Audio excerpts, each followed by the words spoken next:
Assalamualaikum warahmatullahi wabarakatuh.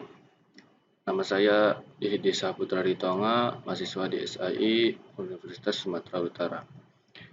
Di sini saya akan menjelaskan materi tentang searching. Searching di dalam kecerdasan buatan. Searching yang dimaksud di sini yaitu mekanisme pemecahan masalah yang paling umum di dalam kecerdasan buatan.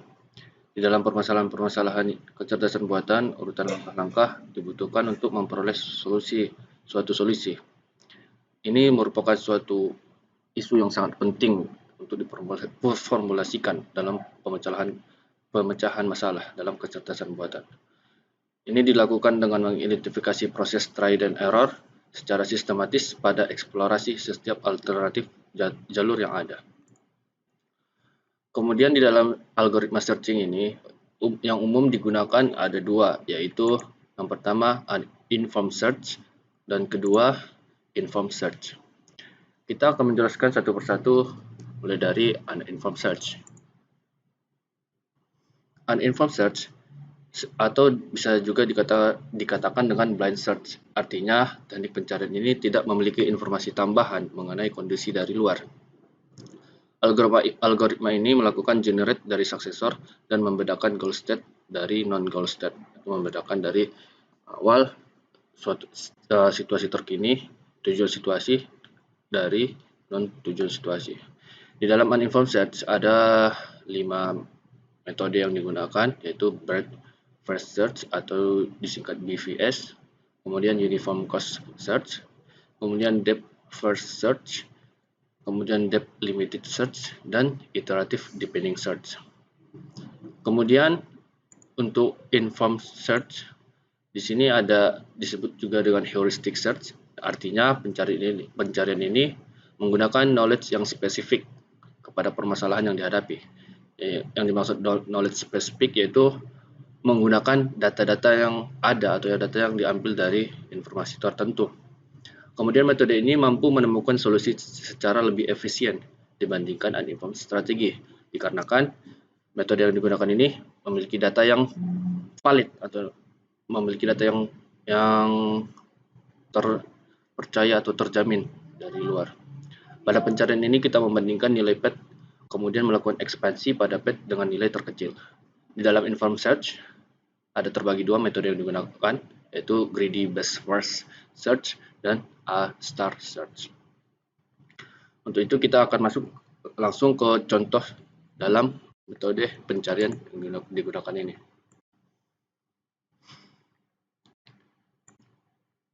Di sini saya sudah merangkum atau meringkas metode searching di dalam kecerdasan buatan. Pertama, saya akan menjelaskan dari informed search terlebih dahulu. Seperti dijelaskan di awal tadi, searching yaitu mekanisme pemecahan masalah yang paling umum di dalam kecerdasan buatan. Kemudian kita masuk ke informed search. Dalam pencarian informed search, pencarian informasi lebih efisien daripada pencarian tanpa informasi. Karena dalam pencarian informasi, bersama dengan informasi keadaan saat ini, beberapa informasi tambahan juga ada, memudahkan kita untuk mencapai keadaan tujuan. Di sini saya menggambarkan sebuah peta yang di lingkungan sekitar saya, beberapa nama-nama daerah yang saya bikin mappingnya. Kemudian kita akan menggunakan metode greedy best first search terlebih dahulu. Penggunaan metode greedy ini, kita pertama mengekspansi node dengan biaya yang diperkirakan paling kecil terlebih dahulu untuk mencapai tujuan atau node yang terlihat paling dekat ke tujuan. Misal kita ingin kita dari Sibolga menuju ke Gunung Tua, berarti root awal yaitu di Sibolga. Kemudian node tujuannya, node goalnya ke Gunung Tua. Nah, dalam penggunaan greedy ini kita akan mencari jalur yang paling dekat menuju ke Gunung Tua. Di sini kita expand dulu node dari awal yaitu Sibolga. Kita expand ada dua masing-masing node yaitu Tarutung dan Batang Toru. Kemudian di antara kedua node ini yang memungkinkan paling dekat dengan node goal atau Gunung Tua ini yaitu di Batang Toru. Karena jika dari Tarutung akan memperlama waktu dan memperjauh jaraknya hingga ke Sarula dulu, ke Spiro dan Paragarutan memakan banyak waktu, sehingga paling mungkin yang paling dekat itu di Batang Toru. Kemudian kita pindah ke nodes Batang Toru. Dari nodes ini kita expand lagi, maka dapat nodes di Padang Sidimpuan ini. Kemudian dari nodes Padang Sidimpuan menuju di expand lagi, ada 3 yang dihasilkan nodes dari Padang Sidimpuan, yaitu Paragarutan, Gunung Tua, Pajabukan. Nah, jika tujuan nodes kita yaitu Gunung Tua, maka dari Padang Sidimpuan ke Gunung Tua hingga dapat nodes Gunung Tua ini, maka alurnya selesai. Nah, dalam solusi greedy ini, di sini sudah saya ringkas juga dengan biaya yang paling rendah. Di sini kan diperkirakan biaya paling kecil, maka dengan biayanya kita hitung. Data-datanya saya ambil dari Google. Dari Sibolga ke Batang Toru memiliki nilai 58. Ini maksudnya dalam satuan kilometer. Kemudian dari Batang Toru Padang Sidimpuan ada 38. Kemudian Padang Sidimpuan Gunung Tua memiliki biaya 60. Sehingga totalnya 156. Ini biaya paling rendah jika kita bandingkan dengan dari Tarutung ini. Kita hitung nanti pasti hasilnya akan jauh lebih banyak dibandingkan yang dari sini. Penjelasannya sudah saya jelaskan dari tadi, yaitu mulai dari Sibolga alurnya. Kemudian tujuannya jika bukan, maka node yang tersambung dengan Sibolga kita expand lagi, diperolehlah dengan nodes Tarutung dan Batang Toru. Kemudian dari nodes itu, kedua nodes itu kita pilih yang paling dekat, yaitu Batang Toru. Kemudian apakah Batang Torunya sebuah tujuan? Jika bukan, maka bukan node-node yang mungkin diperoleh, yaitu Padang Sidimpuan. Apakah Padang Sidimpuan sudah mencapai tujuan kita? Jika bukan, maka bukan anaknya lagi. Maka diperolehlah Gunung Tua, bukan Paragarutan. Kita pilih salah satu. Jika tujuan kita yaitu Gunung Tua, jika ya, maka alurnya selesai. Kesimpulannya, dalam metode pencarian greedy ini dimaksudkan untuk menemukan solusi dengan cepat, meskipun tidak selalu optimal. Berarti dia sini dalam penjelasan masalahnya kita dapat solusi dengan cepat. Tetapi kadang terjebak looping atau perulangan hingga akhirnya tidak selesai karena terlalu banyak. Kemudian jika terlalu banyak nodes, pencarian tidak menjadi eksponensial. Kemudian pencarian greedy cocok untuk masalah kecil dengan jawaban cepat. Kemudian metode yang kedua yaitu A-star atau A bintang ini. Dalam pencarian A-star ini mengkombinasikan pencarian uniform cost dan greedy. Berarti ada dua, itu uniform cost dan greedy. Dalam hal menggunakan antrian berturut atau prioritas. Dan fungsi evaluasi untuk menentukan pengurutan. Fungsi evaluasi di sini itu menggunakan rumus, yaitu diartikan dengan F. Kemudian rumusnya H plus G. Di mana H di sini diartikan fungsi heuristik yang memperkirakan biaya dari N, dari nodes N ke tujuan, atau disingkat G, hingga biaya mencapai dari titik awal. Jadi F ini memperkirakan biaya jalur melewati N ke tujuan. Kita akan langsung mencobanya penggunaan pencarian A-star ini. Langkah-langkahnya yang pertama yaitu misalnya kita ingin menuju, kita tentukan dulu awalnya, yaitu mencari jalur terpendek dari Payabungan ke Spiro. Di sini dari Payabungan menuju Spiro. Kita akan mencari jalur terpendek hingga tujuan akhirnya kita dapat ke Spiro. Ada banyak jalur menuju ke Spiro, maka kita akan mencari yang paling pendek dulu. Caranya dalam penggunaan metode A-star ini, yang pertama kita expand Payabungan dulu. Nodes yang ada di Payabungan kita expand, maka dapat seperti ini, Payabungan expand. Kemudian kita akan menghitung 3 entitas seperti rumus yang di atas ini yang dikatakan kita harus mencari F-nya dulu. Maka dalam mencari F-nya kita menentukan H. H yaitu jarak langsung ke Spiro dari node. Dan G itu biaya jalur sampai di status terkini, dan F itu formula atau jumlah keduanya. Maka kita dapat entitas Payabungan ada menghasilkan 2 nodes, yaitu Kota Nopan dan Padang Sidimpuan. Kita akan menghitung masing-masing nodes yang di-expand dari Payabungan ini. Yang pertama dari Kota Nopan, kita menghitung 3 entitasnya. Yang pertama G, G di sini memiliki nilai 51. Datanya juga saya ambil dari Google dalam satuan kilometer. Kemudian jarak dari Kota Nopan ke Payabungan memiliki 51, nilai 51. Kemudian H di sini 154, itu jarak garis lurus dari Kota Nopan ke Spirok. Di sini saya sudah memiliki data, ini sudah saya rangkum dalam tabel jarak antar langsung ke Spirok, karena tujuan akhir kita di Spirok.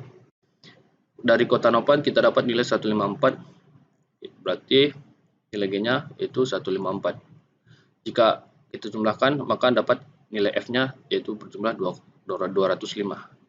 Kemudian di notes Padang Sidimpuan kita juga menghitung, karena dia dua expand di Kota Nopan dan Padang Sidimpuan, maka kita hitung juga Padang Sidimpuan. Dia nilai F-nya bernilai 117. Maka di antara yang kedua ini nilai yang paling rendah yaitu nilai 117 yang berada di Padang Sidimpuan. Maka langkah selanjutnya kita akan mengekspand lagi nilai notes yang ada di Padang Sidimpuan, karena dalam pencarian Astar ini kita mencari nilai F terendah. Kemudian langkah selanjutnya, langkah ketiga, kita mengekspand Padang Sidimpuan, notes Padang Sidimpuan. Maka dapatlah notes Batang Toru, Pargarutan, dan Gunung Tua. Kemudian kita akan expand lagi seperti tadi, masing-masing 3 notes ini, sehingga kita dapat nilai F-nya. Batang Toru bernilai 113, Gunung Tua bernilai 131, dan Pargarutan 41. Di antara ketiga ini nilai F yang paling rendah yaitu di Pargarutan nilai 41, maka kita akan melanjutkan seperti langkah kedua tadi, kita mencari nilai F terendah, maka dapat Pargarutan. Sehingga jika kita expand notes Pargarutan, maka dapatlah notes ke Spirok, hingga tujuan akhir kita yaitu di Spirok. Jadi untuk solusi dalam pencarian Astar ini, evaluasi suatu status melibatkan jarak langsung ke tujuan dan jarak yang telah ditempuh dari status awal. Kemudian caranya kita membangkitkan semua node-nya, yaitu menghitung 3 entitas tadi, sehingga kita jumlahkan, maka dapatlah nilai F-nya untuk setiap node. Dan kita ambil node F terkecil, dan kita lanjutkan lagi hingga dapat tujuan akhir nodes kita tersebut.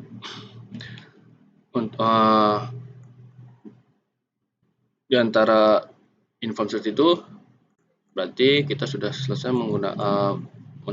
saya sudah menjelaskan pencarian Astar dan greedy search. Kemudian metode yang selanjutnya yaitu uninformed search.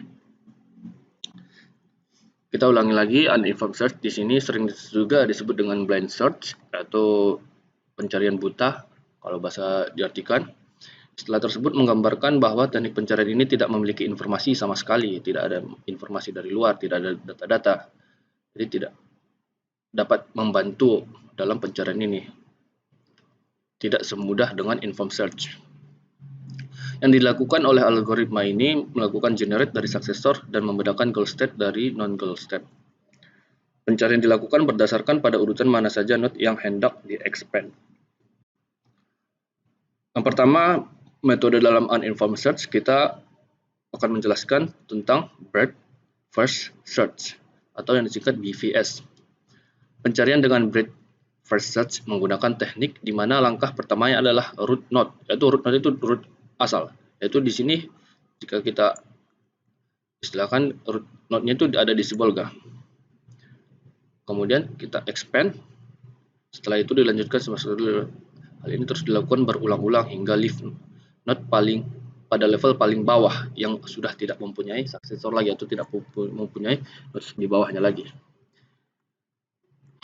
Dalam penggunaannya di sini root awalnya ada Sibolga, kemudian di expand hingga menjadi Batang Toru, kemudian Tarutung, kemudian tadi setelah Tarutung ada Sarula, Batang Toru dan Padang Sidimpuan. Jika kita expand Padang Sidimpuan, maka ada Pargarutan, Gunung Tua, dan Payabungan. Hingga level paling rendah tidak ada lagi, sehingga setelah Pargarutan tidak ada lagi dan Gunung Tua tidak ada lagi, seperti gitu. Cara penggunaan breadth ini, tetapkan node variabel ke keadaan yang awal yaitu simpul akar, yaitu di sini Sibolga. Kemudian tetapkan variabel goalnya, misalnya tujuan kita di Pargarutan, kita akan menetapkan variabel goal atau node goalnya. Kemudian kita ulangi setiap node dengan melintasi level demi level sehingga status tujuan tidak ditemukan. Saat melakukan perulangan, mulailah menghapus elemen dari antrian dalam urutan FIFO atau first in, first out. Kemudian jika status tujuan ditemukan, kembalikan status tujuan. Jika tidak, lanjutkan pencarian. Kemudian metode yang kedua itu uniform cost search. Pada pencarian ini, pencarian dengan bed first search akan menjadi optimal ketika nilai pada semua pet adalah sama dengan sedikit perluasan. Dapat ditemukan sebuah algoritma yang optimal dengan melihat kepada nilai tiap pet di antara node-node yang ada. Selain menjalankan fungsi algoritma BVS, uniform cost search melakukan expense node dengan nilai pet yang paling kecil atau biaya paling rendah. Hal ini bisa dilakukan dengan membuat antrian pada suksesor yang ada berdasar kepada nilai pet yang ada. Artinya, node yang akan di-expand atau dilanjutkan adalah node yang memiliki prioritas tertinggi. Di sini, node awalnya itu di A, kemudian kita expand ke B, kemudian ke E, kemudian ke F. Cara penggunanya, kita tetapkan node variabel keadaan awal, yaitu simpul akar dan perluasan. Setelah memperluas simpul akar atau simpul root ini, node ini, pilih salah satu simpul yang memiliki biaya jalur terendah.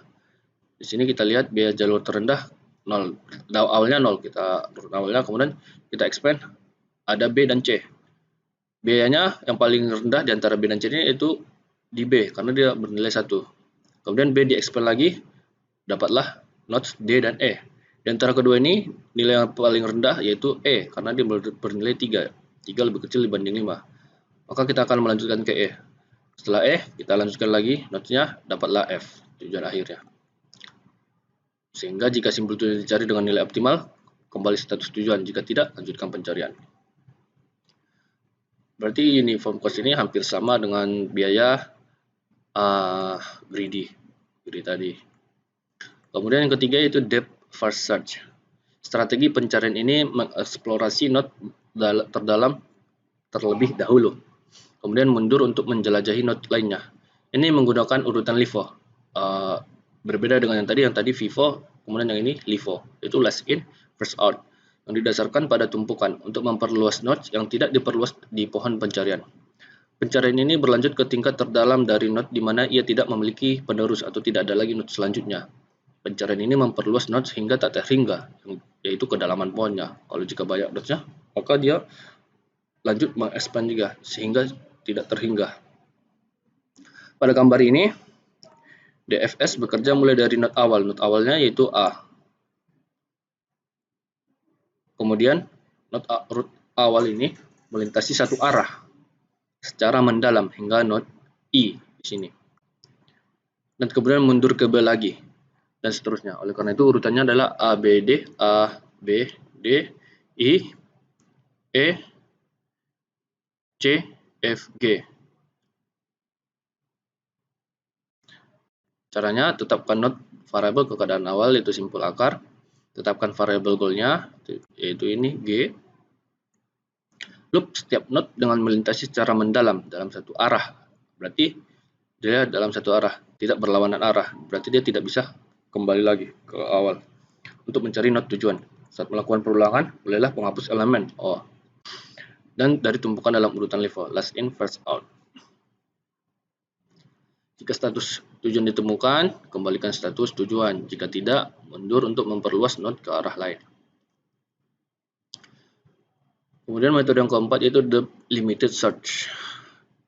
Strategi pencarian kali ini mirip dengan DVS dengan sedikit perbedaan. Perbedaannya adalah bahwa pada pencarian terbatas kedalaman membatasi pencarian dengan menerapkan batas kedalaman pada kedalaman pohon pencarian, tidak perlu menjelajah hingga tak terhingga. Akibatnya pencarian depth first adalah kasus khusus untuk pencarian depth limit ketika batas tidak terbatas. Ketika batas satu tidak terbatas. Artinya batas-batas di sini ada level-levelnya. Yang pertama level A dulu, root awal. Levelnya itu pasti 0 karena dia paling awal. Kemudian kita expand jadi B dan C. Berarti ini tingkat level 1. Jika B dan C kita expand lagi, maka menghasilkan D, E, F, G. Maka ini masuk ke tingkatan level 2. Jika masing-masing node ini di-expand lagi dan menghasilkan node lain, maka termasuk level 3 dan seterusnya juga. hingga tak terbatas, maka dibutuhkan depth limited search. Pencarian dengan terbatas. Kita menentukan batasnya sampai level keberapa dulu. Sehingga pada gambar ini depth limit adalah 1. Kita batasi levelnya hingga level 1 dulu. Sehingga pencariannya dari A, B, dan C saja. Hanya level 0 dan 1 saja yang kita expand. Level 2 dan 3 kita tidak expand. Kita menentukan batasannya hingga level 1. Sehingga mulai dari root A sampai root B tidak memberikan hasil yang memuaskan karena kita tidak dapat mencapai tujuannya. Karena tujuan kita di sini nodes E. Caranya penggunanya ya seperti ini, tetapkan node dari keadaan awal, kemudian variabel goalnya berisi I, tetapkan variabel limit, kita limit batasinya 0, 1, dan 2. Loop setiap node dengan melintasi dalam secara DVS sampai nilai batas kedalaman. Saat melakukan perulangan, mulailah menghapus elemen dari tumpukan dalam urutan last in first out. Jika status tujuan ditemukan, kembali status tujuan, jika tidak, hentikan pencarian. Kemudian metode pencarian terakhir yaitu iterative deepening depth first search atau iterative deepening search. Pencarian ini merupakan kombinasi dari BVS dan DVS. Karena BVS menjamin untuk mencapai node tujuan dan DVS menempati lebih sedikit ruang memori. Oleh karena itu, pencarian pendalaman berulang menggabungkan dua keunggulan BVS dan DVS untuk mencapai node tujuan. Ini secara bertahap meningkatkan batas kedalaman dari 0, 1, 2, dan seterusnya hingga 3, 4, dan 5 jika ada node lain, sehingga mencapai node tujuannya. Pada gambar ini, node tujuan kita yaitu H. Dan batas kedalaman awal yang pertama itu 0 dan 1. Jadi itu akan memperluas, berarti levelnya kita tambah lagi sehingga berakhir dengan urutan ABC dulu. Selanjutnya ubah depth limitnya, kita ubah depth limitnya sehingga level 3 karena tujuan kita ada di node H, berada di level 3, maka kita ubah limitnya 0 hingga 3. Dan kembali kita perluas node-nya dari level 0 hingga level 3 dan pencarian berakhir dengan urutan A, B, D, F atau E, H. Berada di sini. Di mana H di sini simpul tujuan kita yang kita inginkan, algoritma pencarian pendalaman berulang, yaitu jelajahi node dalam urutan DVS depth first search seperti yang tadi. Kemudian kita tetapkan variabel limitnya dengan nilai batasnya. Kemudian ulangi setiap node hingga nilai batas dan selanjutnya tingkatkan nilai batas yang sesuai. Kemudian hentikan pencarian ketika status tujuan ditemukan. Jika kita sudah menemukan tujuan node-nya H, maka tujuan selesai, hingga pencarian selesai. Cukup sekian penjelasan saya tentang materi searching dalam kecerdasan buatan. Terima kasih. Assalamualaikum warahmatullahi wabarakatuh.